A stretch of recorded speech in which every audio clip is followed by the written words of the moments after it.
Hello, my sweet friend. I am Cristina Revalo, cake decorator, coach, and teacher, and I am here to empower my fellow cake artists to be creative and to work together as a tight cake community by providing information and opportunities for all, regardless of their level of expertise and knowledge. If you are a cake artist, cake decorator, baker, or cake enthusiast and want to be coached for success, this podcast is for you. Let me help you set achievable goals, understand that managing your time, having a positive mindset, understanding your customer, selling, using social media for your cake business, and knowing how to teach your craft are all as important as flour, sugar, and eggs. Let me share with you what has worked for me, all from a very personal and down-to-earth perspective.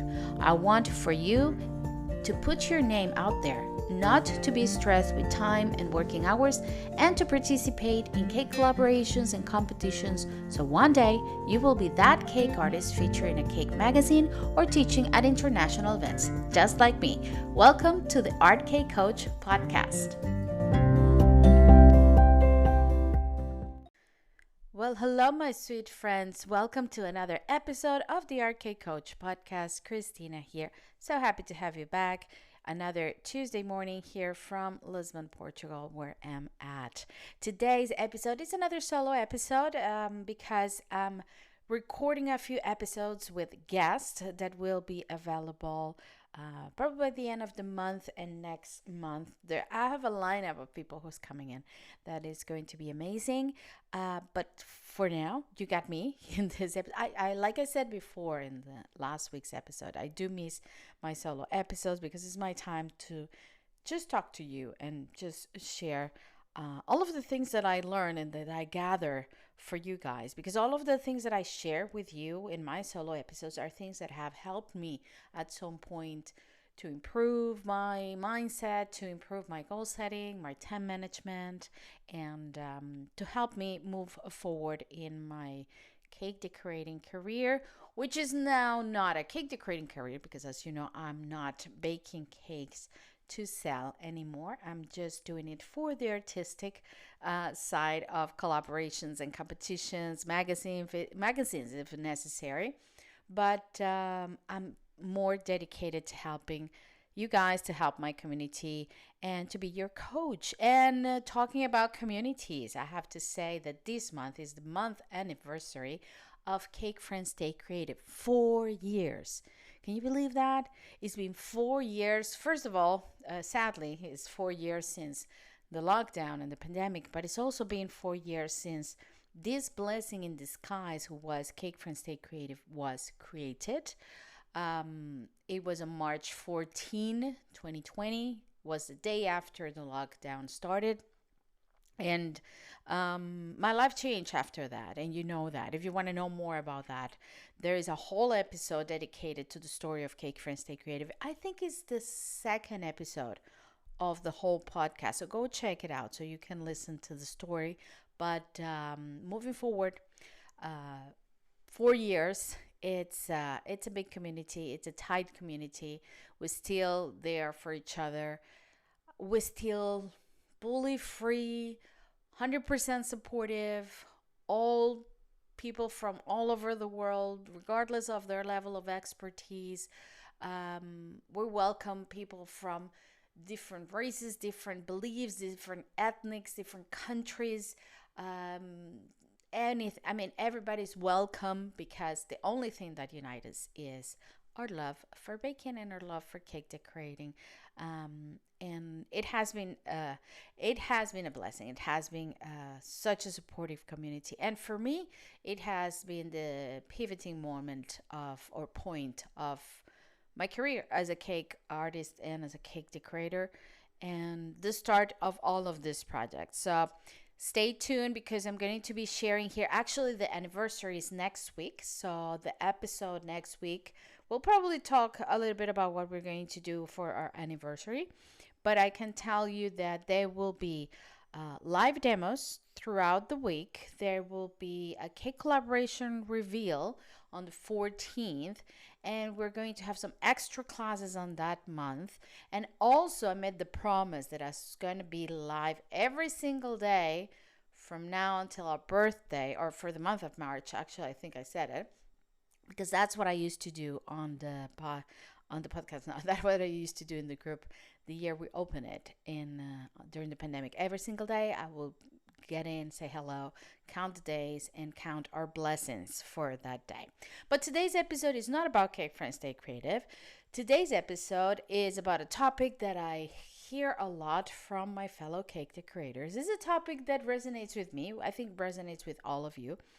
We have, I think, the name starts to get a little bit cringy and tiring for me, but the limiting beliefs and the limitations that comes from it still as current as, I don't know, any time.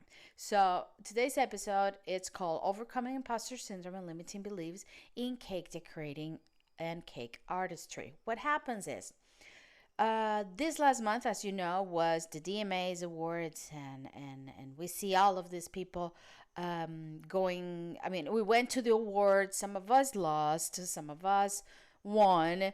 It was a roller coaster of emotions. The aftermath, and that's what happens usually in the aftermath of the events. Either if it's an award, if it's Cake International, if it is a competition, if it is a collaboration. In the aftermath, all of these feelings come up, and these feelings have to do with either imposter syndrome or limiting beliefs, and it has to do with the fact that we start second guessing everything. What we did, what we have done, and what we will do. So I want to dedicate today's episode because I've been listening to some comments, people who, for example, didn't go to the awards and they feel that they were left out. People who went and lost, and it's like, oh, here's me again, the loser. I've seen the loser pictures with the L in the forehead. I mean, the second guessing, changes in the cake world. You're like, oh, what's going on? What's happening? I mean, all of these things got us to question ourselves, to doubt ourselves. So I wanted to dedicate today's episode about that. I know it's a topic we've mentioned before, we covered before, but it's always current, it's always there, and I'm here to help. So this episode, if by the end of this episode you can leave with just one idea that can help you overcome or at least face your limiting beliefs, I'll be happy. So stay tuned, stay here, listen to today's episode, and I hope you have fun in today's episode and you learn something as well. Thank you so much. I'll see you in a bit.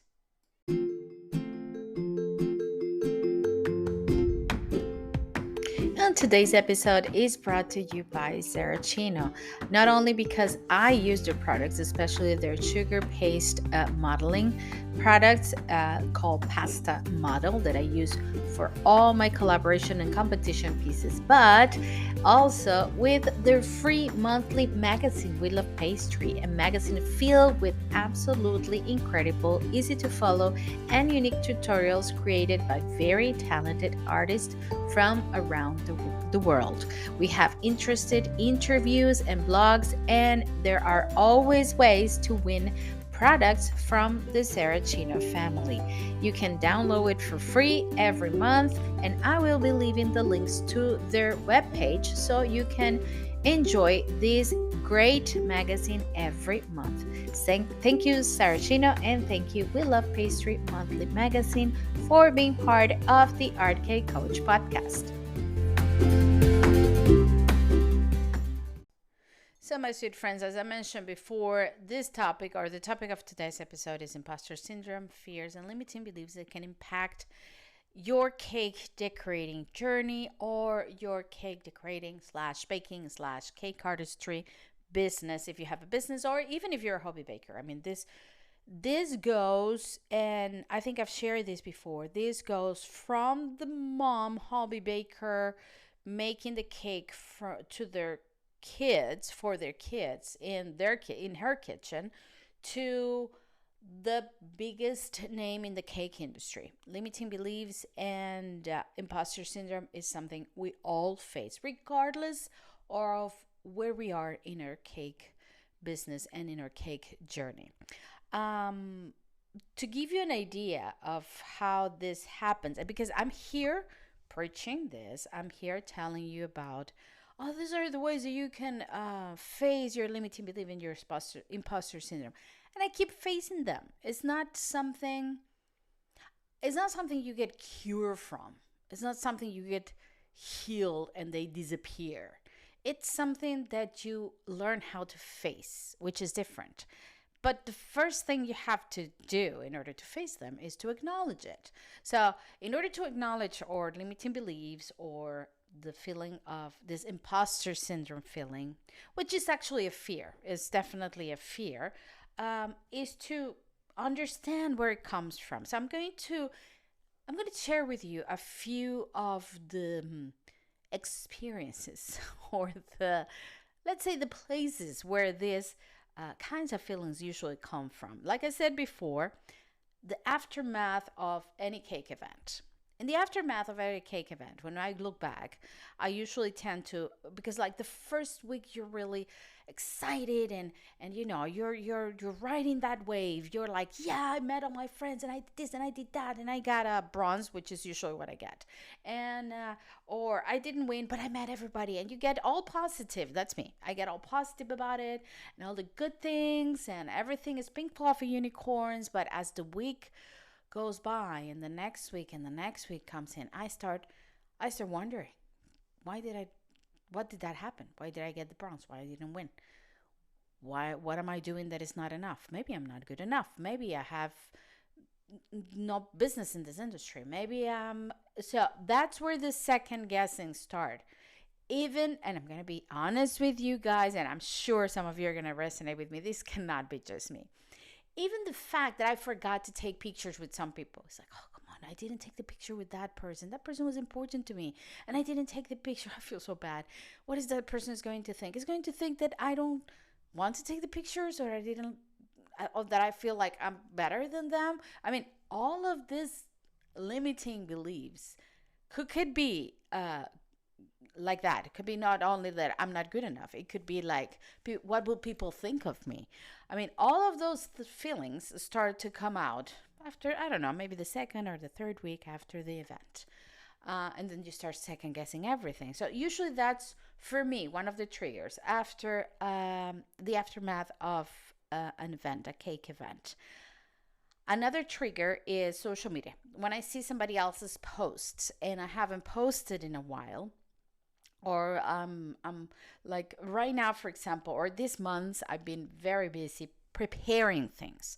Like I've been working diligently completing cake collaborations, but those cake collaborations are not going to be out until probably April, maybe the first one. So January, February, March, I'm not posting anything on my cake social media because I'm not baking cakes, and because of the collaborations haven't been released, I cannot post it.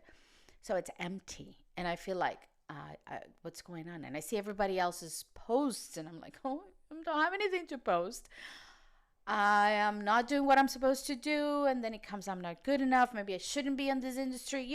All of these feelings that start coming in because of seeing somebody else's post. Also, what could happen is you see somebody else's post and you're like, oh my God, they're so good. Everybody's doing such a great job. Everybody's doing great things. Everybody's, ahead of the wave. Is like in the next level. And I'm here doing the same that I've been doing for the past, 16 years. I'm left behind. This is it. I'm not used to this industry anymore. So usually that happens, and I'm sure it resonates with you. Another time when limiting beliefs and imposter syndrome comes out is when I feel that I'm missing out or I'm being left out. This will probably relate to the people, for example, that didn't go to the DMA's awards, or that haven't been to Cake International. When you see, because it happened to me before, when I saw all the pictures of everyone in all these activities, I'm like, I'm nobody. I'm never going to be there. I'm never going to get to there because, all these people, they're there. They're it, and I'm not.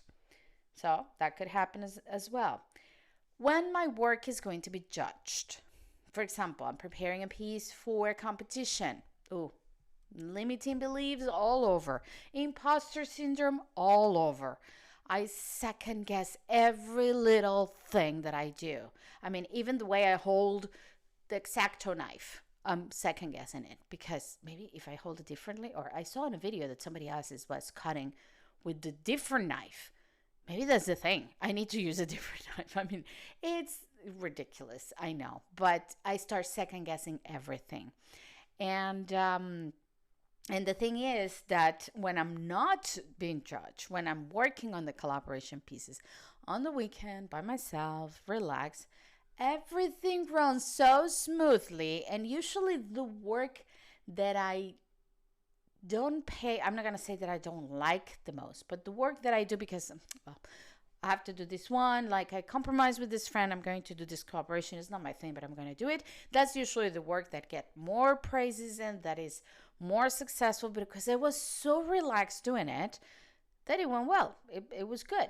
Okay. So when my work is going to be judged, big trigger of limiting beliefs and imposter syndrome. Or when it's about a person or personality in the cake industry that I admire. I'm sorry, I'm going to tell you the story. Like, for example, I'm a big admirer of a few people. Not many, but a few people in the industry. One of them, and if you're listening to it, thank you so much. And I'm starting to second guess myself just by saying that, is Mr. David Close, which is the head judge of Cake International. Mr. David Close has been very active in Cake from Stay Creative lately, which I appreciate immensely because I do admire him a lot. And when I did, I don't know, I did a live demo on the group. I don't remember. Was it for Christmas? It was recently, but not so recently. But anyway, and he showed up, and I saw he was there. He just said hi in the chat. Oh my God! It's like I was talking to the audience. I was explaining what I was going to do, but I started thinking, I was like, oh my God, this guy's looking at me working. It's like, because I really admire this person, and I feel like, what am I doing? What am I doing? So then all of these limiting beliefs and all of this imposter syndrome feelings comes in.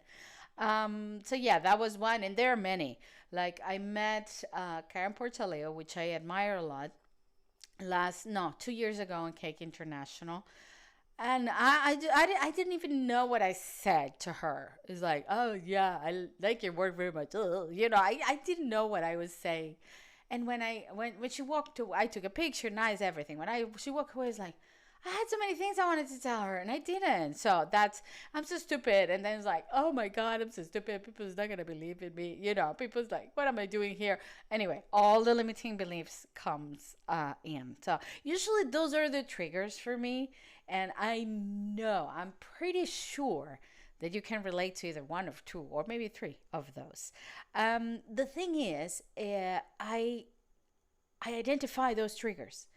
I know what they are. I made a list. I have it right here in front of me in my notes. Like I made a list. Those are my triggers. So knowing that those are my triggers is the first step in order to face, because like I said, you never get really cured from it.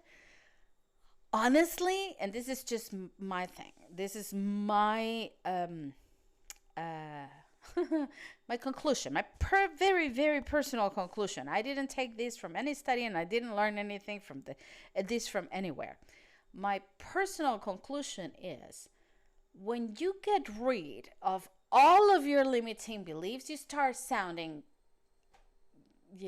egocentric and cocky, I guess, because you get to a point that nothing affects you. So at some point, I mean, and in a small matter, I do think that you have to believe in yourself, and I do believe in myself a lot. I do, but I have these moments of limiting beliefs and these moments of imposter syndrome. But just by acknowledge them, it keeps me grounded. That's the word. It keeps me grounded. It keeps me human. It keeps me humble. So it's not that bad at all. It's just knowing how to cope with it. Because when we go down the negative road and we talk about how the positive and the negative thoughts work on our goal setting class, when we go down the negative road, it can be very damaging. It can be very bad for us. But if we know what the triggers are, if we face them, if we know they're there, and we just cope with them, it keeps us grounded. So that is my new intake today on limiting beliefs and imposter syndrome. It's not about getting rid of them, it's about acknowledging them and coping with them, because that in a way keep us grounded and keep us humans. Okay, my friends, so to identify what actually are limiting beliefs, we need to first understand what imposter syndrome or a limiting belief is. Imposter syndrome, and I'm going to read it from Google, is the belief that we are undeserving of achievement and in the high esteem of which we are, in fact, generally held. The feel that we aren't as competent and as intelligent as others might think, and that soon enough people will discover the truth about us. Ooh, yes. It's not only about feeling less than or lesser than, it's not about feeling undeserving of recognition.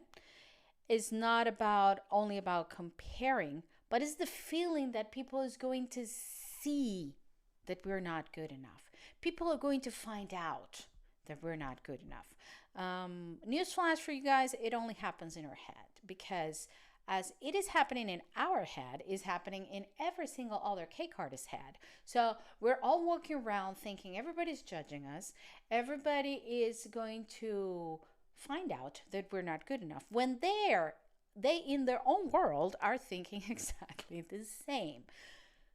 So it's really ridiculous, isn't it? It's really funny, actually. And the only takeaway we can take from this is that we need to take care of ourselves, and we need to take care of our thoughts, our limiting beliefs, and just be the best that we can. Just own it. I keep saying this to my coaches in the cake decorating world. I say this to my students in either the cake decorating world or the ESL English classes. Whatever it is that you know, whatever level you're in, whatever level of expertise you're at, own it. Own it, because as little as much as you know, you earned it. So you own it and you feel like, I got this. I got here because of what I know. Could be little, could be a lot, could be many years, could be 2 days, but you own it.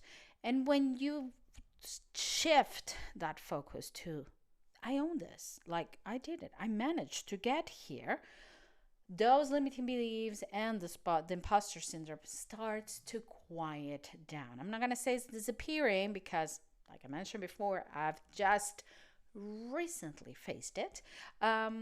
It just start slowing down. Shift your focus. That works for anything. If you're stressed about something, shift the focus to either solving it or something else. Just shift your focus to, instead of focusing of I'm not good enough or I don't know enough, or comparing yourself, shift your focus to I know this, and I got here because I know this much. So that's one of my first advices for you. Shift focus. Usually in the cake decorating world or in the cake business, limiting beliefs can come from pricing, can come from comparing yourself what others are doing, or if I'm doing the same or I'm not doing good enough. The symptoms can usually show as self-doubt, fear of failure a lot, perfectionism, because perfectionism is a form of fear, is a form of, I don't know if fear is a correct word, is a form of freezing. It's like, I'm going to be so perfect that I'm never going to achieve perfection, so I'm just going to be focusing on being perfect instead of doing it. And it's coming from a perfectionist person who used to, because I managed to identify that. It comes from what I usually did was I wouldn't do anything until it was absolutely perfect. I wouldn't show it. I wouldn't publish it. I wouldn't put it live until, for me, it was perfect. So I never did it because it was never perfect. I was always going to find a flaw. until one day I said, well, you know what, whatever, not to say something else. Whatever, I'm just gonna do it. And then I did it again, then I did it again, then I posted, then I published it, then I did it, and just keep doing it. And I stop trying to perfect things all the time, because they're never going to be perfect. They're going to be I can be as good as I can be, but not perfect. So yeah, perfectionism is a way to show the symptoms of limiting beliefs, or self-doubt, or imposter syndrome. um, I mentioned fears in the limiting beliefs and the imposter syndrome, because it's a fear. It's a fear of failing at the end, right? So usually those feelings come with the fear of not being good enough, criticism or rejection. Um, some in some extent could be the belief that success is due to luck rather than skill. Some people are lucky and I'm not. But again, is a limitation that we're putting in ourselves, because a limiting belief is a limitation that we put in ourselves to justify that we're not moving forward. That's it. That's all. And of course, comparing yourself to others in the industry. This can have a huge impact in yourself as a person, and for your cake business. And it can manifest in the decision making process. Okay. You overthink, you don't end up doing it, you freeze and paralyze. Decision making could be an issue when we have these limiting beliefs. Client interactions, because we're so not sure about what we're doing, that's what we're transmitting to our clients, so clients walk away. There are a lot of facts involved in the client process, either getting clients, talking to clients, pricing to clients, collecting money from clients, and making them repeating clients. It's a whole process. It's not just a luck thing. It's not just like, oh, they found me, they bought a cake, they left. No, it's a whole process, and that process can be damaged through limiting beliefs, because the client people can feel what you're feeling. You transmit what you believe in yourself, and that interaction, even like, and I mentioned the pricing, because everybody complains about pricing. I mentioned the pricing. It could be a limitation when we don't believe in ourselves to pricing. And of course, the artistic expression. I mean, the creativity is going to get affected by our limiting beliefs, because we're not living in our creative mind. We're trying to live in the mind of the client, of the judge, of whoever is looking at my job, at my work, at my piece, my decorating cake or whatever, and not through our creative expressions. So it can really affect us as cake artists, as people, because that creates stress. That creates stress mentally and physically. Some people just give up because they just can't keep up with it, and it doesn't allow us to move forward in our cake business, because you're gonna keep saying that you're not good enough and you're not supposed to be there. So it's more serious, even though I joke a lot about this and I try to take it lightly. It's a serious thing, and it can impact our business and our creativity in a big way.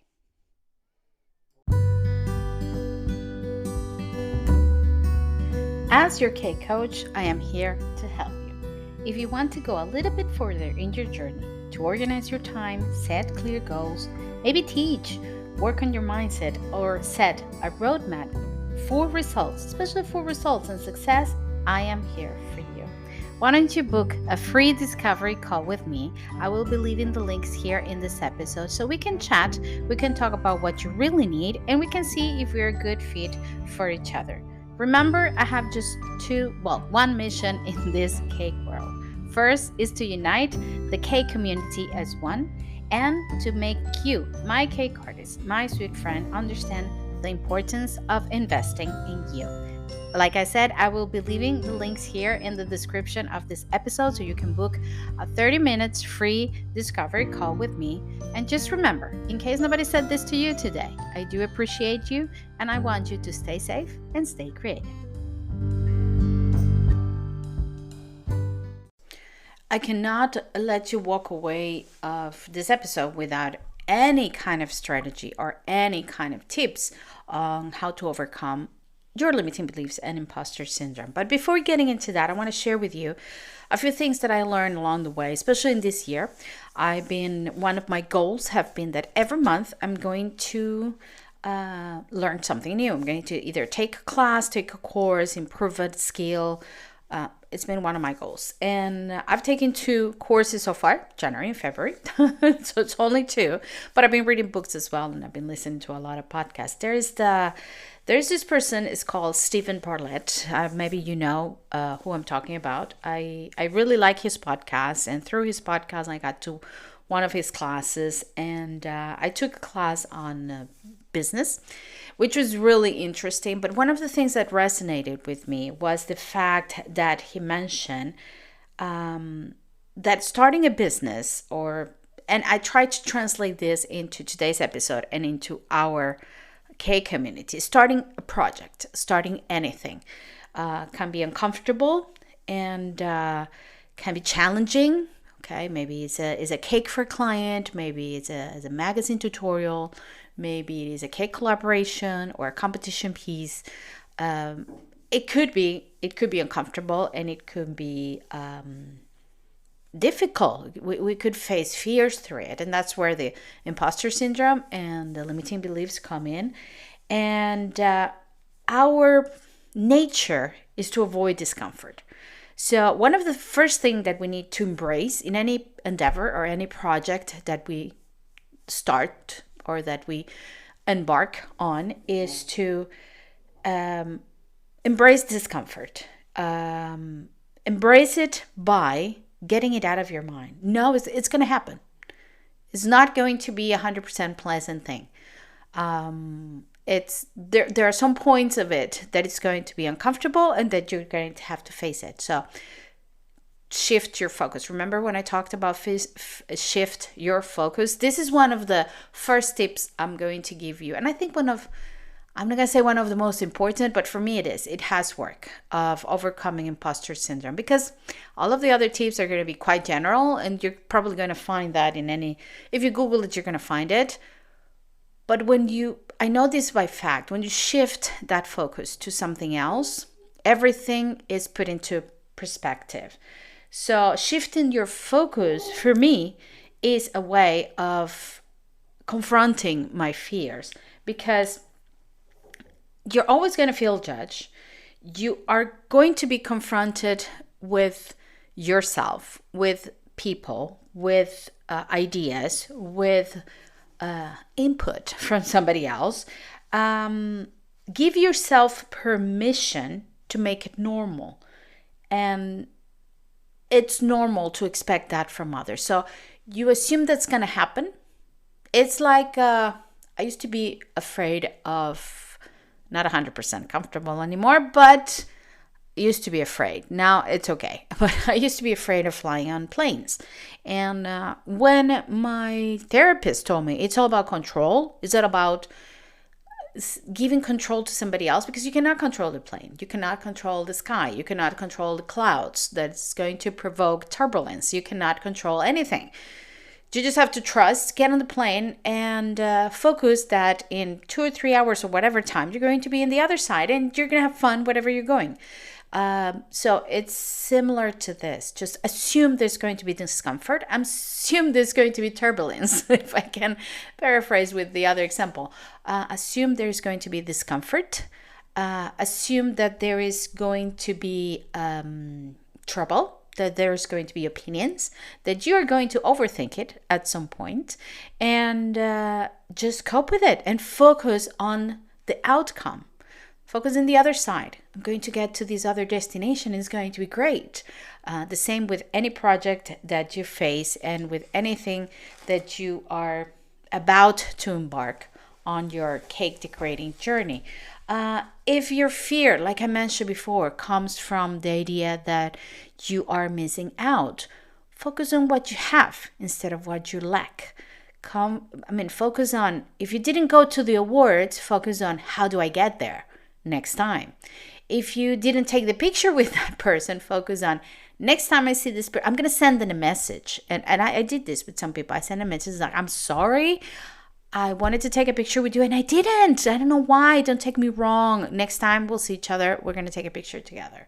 I've seen pictures of after or before, I don't know, the event on the DMAs. They went out for dinner and I was not there. And then the first feeling, my stomach was like, oh, I missed that out.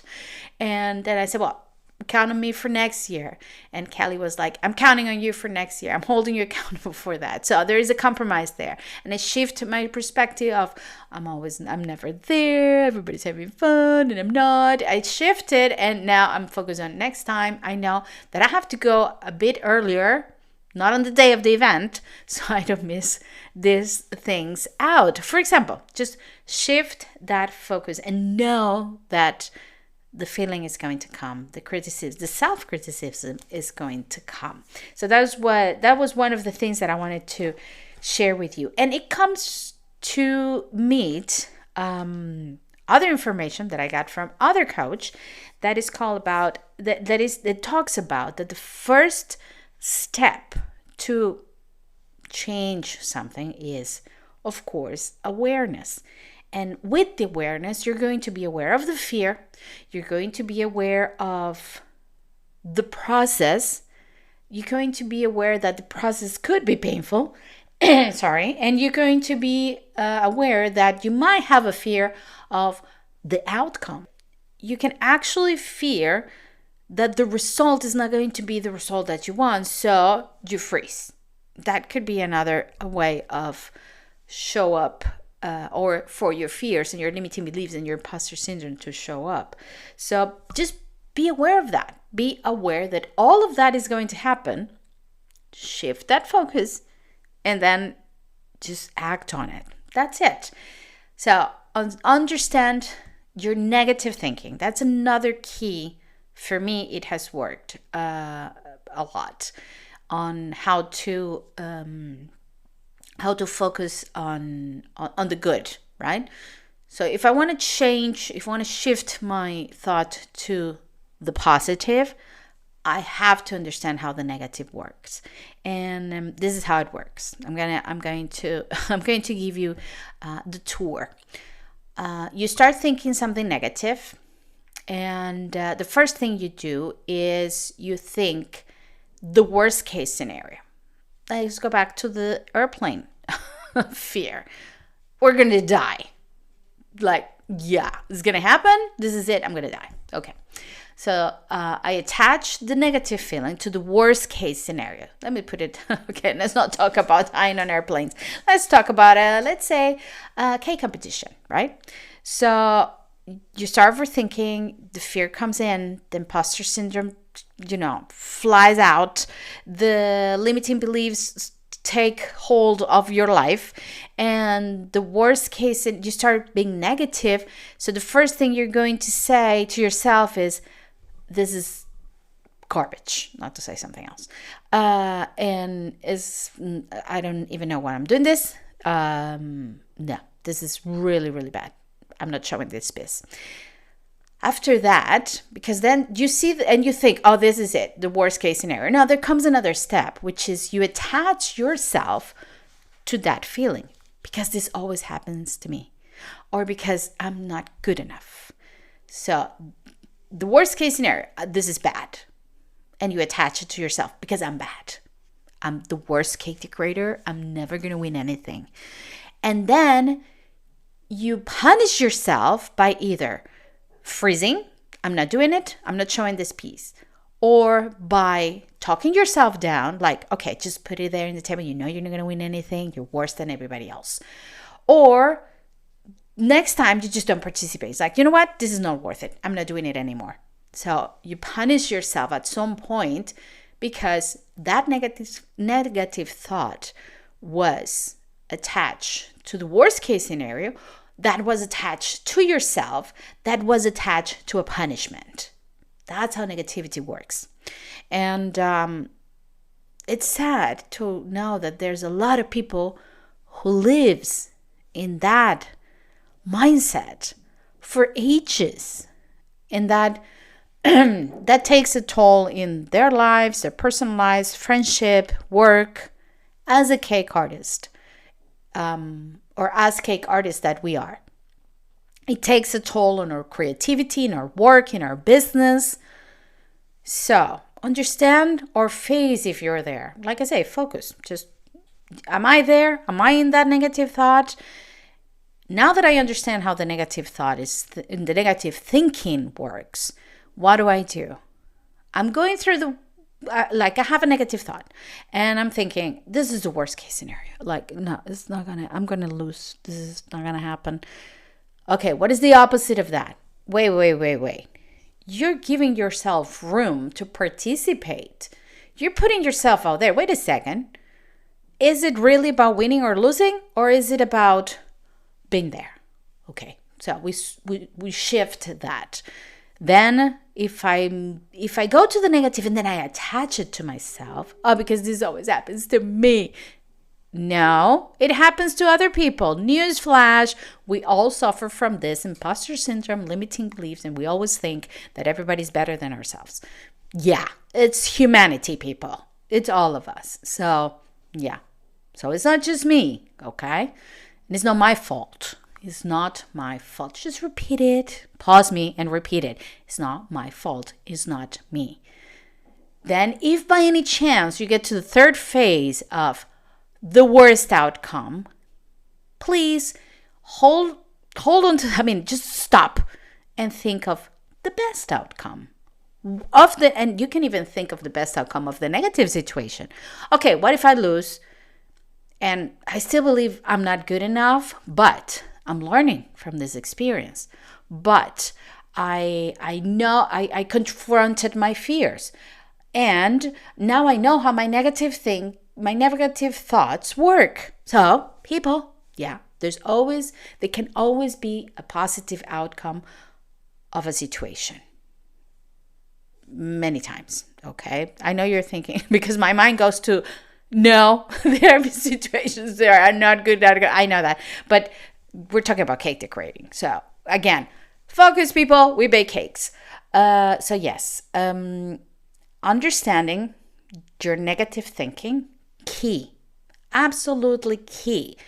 And where do you focus? Where is your focus going? Is it going to the negative? Is it going to that limiting belief? Is it holding holding to that? Or you own your focus and you say, you know what? I know I tend to go to the negative thinking, or I know I tend to go to the imposter syndrome and to the limiting belief, but let me just get it and just, shift that focus to something else. And that's it. That's all. I can tell you some other strategies that you probably heard about them before, like understanding your comfort zone, reframing your thoughts, set goals, seek support. This is really good. I always joke with my kids and my husband that memes, the culture of memes and reels, have actually helped us as humanity to understand that we're not the only one going through different processes. Because how many times you watch a reel or a TikTok, or I'm a real person, I'm sorry, I don't have TikTok, so I just watch reels. Yes, I'm old. I just have Instagram and I watch reels. But when you see this and you see, for example, there's a funny one. My husband always complains that when I wash my hair, I put the hair that's falling from my head, and you can relate to that, women, the hair that falls from my head, I just stick it to the wall. And he always complains about that. And then he started watching these reels or TikToks about women doing the same. And he's like, it's not just you. It's like, yeah, you don't understand. It's not just me. It's like, we do that so the hair won't go down the drain. That's it. We're actually trying to help. And then we realize we're not the only ones doing this. Why am I telling this story? Because when you talk to your peers, when you belong to a community, when you talk to others, friends from the cake decorating world, even mentors, coaches, if you need to, a mental health professional. If your limiting belief is that strong, you should seek for help. But when you talk to these people, you realize, I'm not the only one. This is happening to a lot of people. You diminish the importance of everything that's happening, okay? And finally, I'm going to tell you one more. Embrace vulnerability and be open to struggles. Just embrace it. We are humans. We're going to make mistakes. We're going to learn from those mistakes. But I encourage you that is not going to be the reason why you don't put yourself out there, why you're limiting yourself, and why you're limiting your cake business. Okay? So if I can summarize takeaways from this is, first of all, recognize that you have either fear, a limiting belief, or an imposter syndrome that is happening. Okay? Take actionable steps towards it. If I can share again, my favorite ones is shift focus, understand your negative thinking, embrace vulnerability and be open to struggles, and seek for help. Look for support from your peers, mentors, cake groups, friends, mental health professional if necessary. But please do not stop putting yourself out there and giving yourself opportunities that wouldn't be possible if you listen to those limiting beliefs. So my invitation for you is to, if you have any of these limiting beliefs, if you I'm not going to say if you suffer from it, because I don't like the word suffer, but if you have experienced this, just share it with us in the comments, and on Spotify, you can share your thoughts with us. On Anchor, you can share your thoughts with us. You can actually send me a video or an audio recording of how do you feel about this episode and what did you take away from this episode. And just own it. Own it. Learn to cope.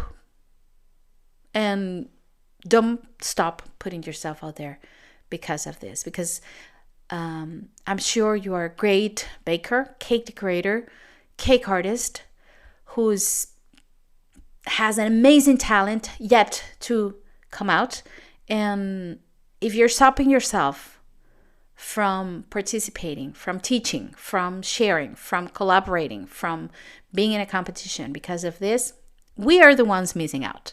It's not you. So with this, my friends, I will leave you as I always leave you. Stay safe and stay creative. Creativity helps.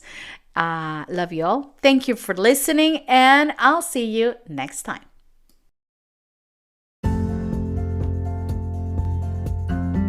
My sweet friend, if you like this episode, if you love this podcast, I will kindly ask you to leave me a started review, whatever you're listening to this episode. That is available on Anchor, Spotify, Apple Podcast, and I think a couple of other ones. But in any of those, just leave me a review. Leave me a couple of stars or 5 stars if you like it.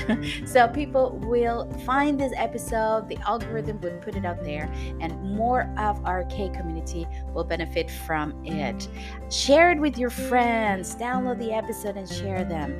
Share them on your social media and tag me, because I will answer you back. Of course I will.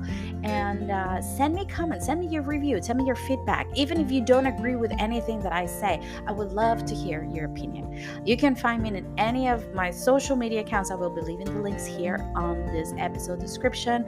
I'm on Facebook as The Art Cake Experience.